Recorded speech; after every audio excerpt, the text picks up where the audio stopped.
en Guinée, dès que quelqu'un va vers la paix, on pense qu'il est suspect.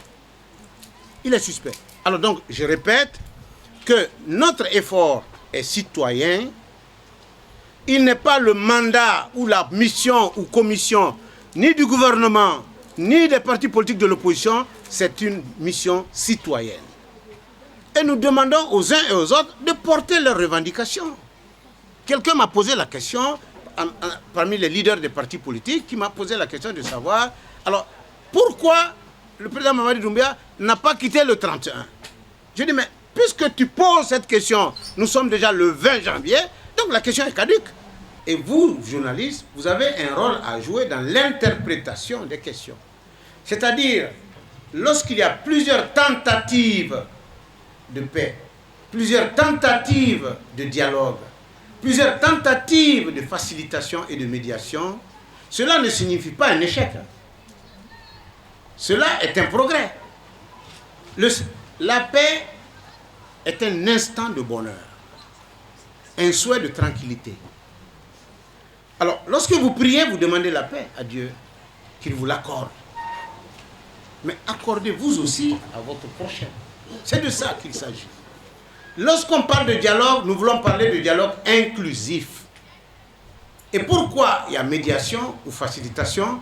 C'est pour identifier premièrement les revendications, les frustrations, les réserves, les blessures d'un côté, et d'autre côté, les solutions idoines. Alors, dans le cas d'espèce, il y a la volonté des partis politiques. Et je vais vous faire une confidence. Le problème du dialogue politique en Guinée est effectivement politique. C'est pourquoi je demande un dialogue interparti. Vous savez ce que ça veut dire? Il faut que les partis politiques guinéens apprennent à s'entendre. Est-ce que les partis politiques guinéens sont capables de désigner un seul candidat? Vous pensez que c'est possible? Est-ce que vous pensez que les partis politiques sont capables de venir s'enfermer dans une seule salle et élaborer un cahier de charge, un plan d'action qui ne soit ni manifestation, ni démonstration, qui soit basé essentiellement sur le dialogue? Il faut arriver à ça.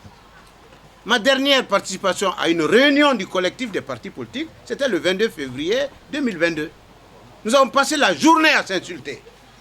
C'est grave. Il faut que les partis politiques intègrent la notion de dialogue en notre sein. Le problème, ce n'est pas les autres, ça commence par nous d'abord. Quand on est parti politique, on a plusieurs objectifs. Mais l'objectif central, c'est la construction de la paix, c'est la recherche du bonheur, basé sur un projet de société que l'on va présenter au suffrage universel. Oui, les partis politiques, nous, en ce qui nous concerne, notre collectif et notre parti politique, nous aspirons à un dialogue inclusif. Un dialogue inclusif. Ça veut dire que toutes les parties soient invitées. Mais n'applaudissez pas ceux qui refusent de venir, ils ont tort, ils n'ont pas le consensus. Quand vous avez le courage et quand vous avez confiance à vos revendications, venez présenter vos revendications. Demandez des garanties avant de venir. Si vous-même, vous directement, vous ne pouvez pas venir, faites-vous représenter. Mais généralement, la presse ne s'intéresse à celui qui refuse de venir. On pense automatiquement à celui qui vient comme étant quelqu'un qui est corrompu ou manipulé. Ah non! Il faut encourager le rassemblement, il faut encourager le dialogue, il faut encourager les retrouvailles.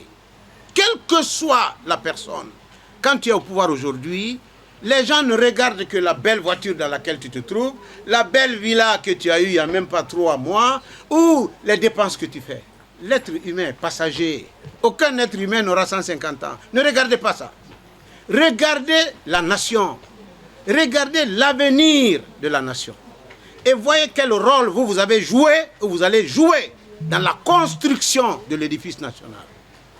Dans l'histoire des républiques, il y a des nations qui n'ont pas connu la pauvreté parce qu'ils ont eu une culture de travail.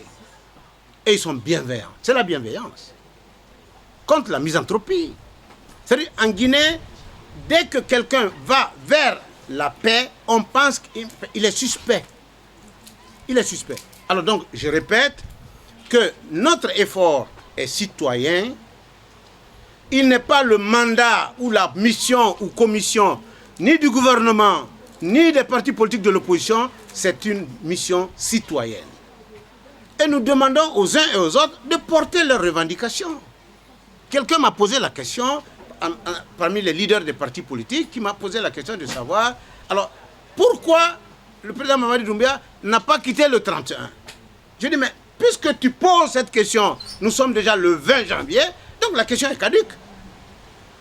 Alors, pose-moi la question, qu'est-ce que nous pouvons faire maintenant, pour nous entendre? En tout cas, je garantis une chose, par expérience et sur ma foi. Tant que nous n'accepterons pas de nous asseoir ensemble, et je dis de tous les côtés, et d'évaluer les questions par ordre.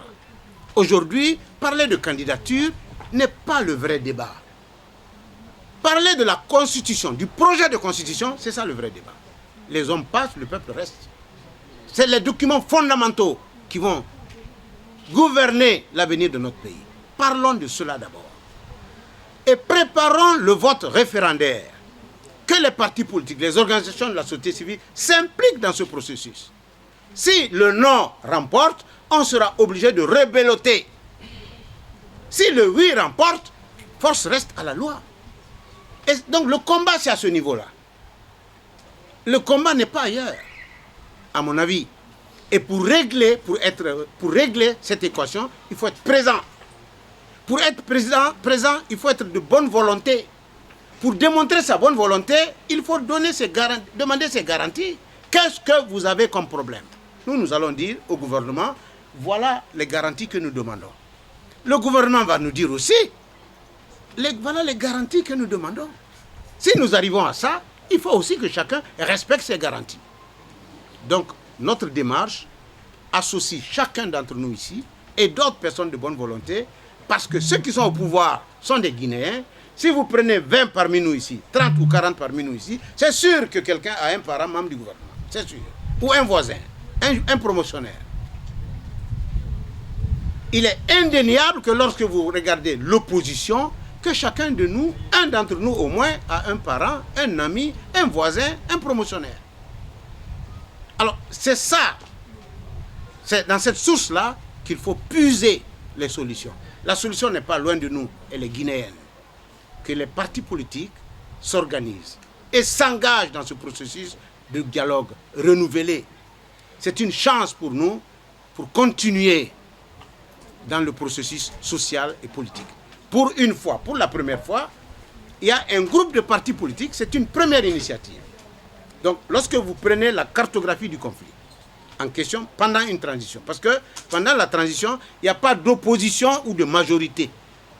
Donc, pendant la transition, ce sont les acteurs politiques et de société civile et les acteurs gouvernants au pouvoir. Nous, partis politiques, nous sommes partie du conflit, n'est-ce pas?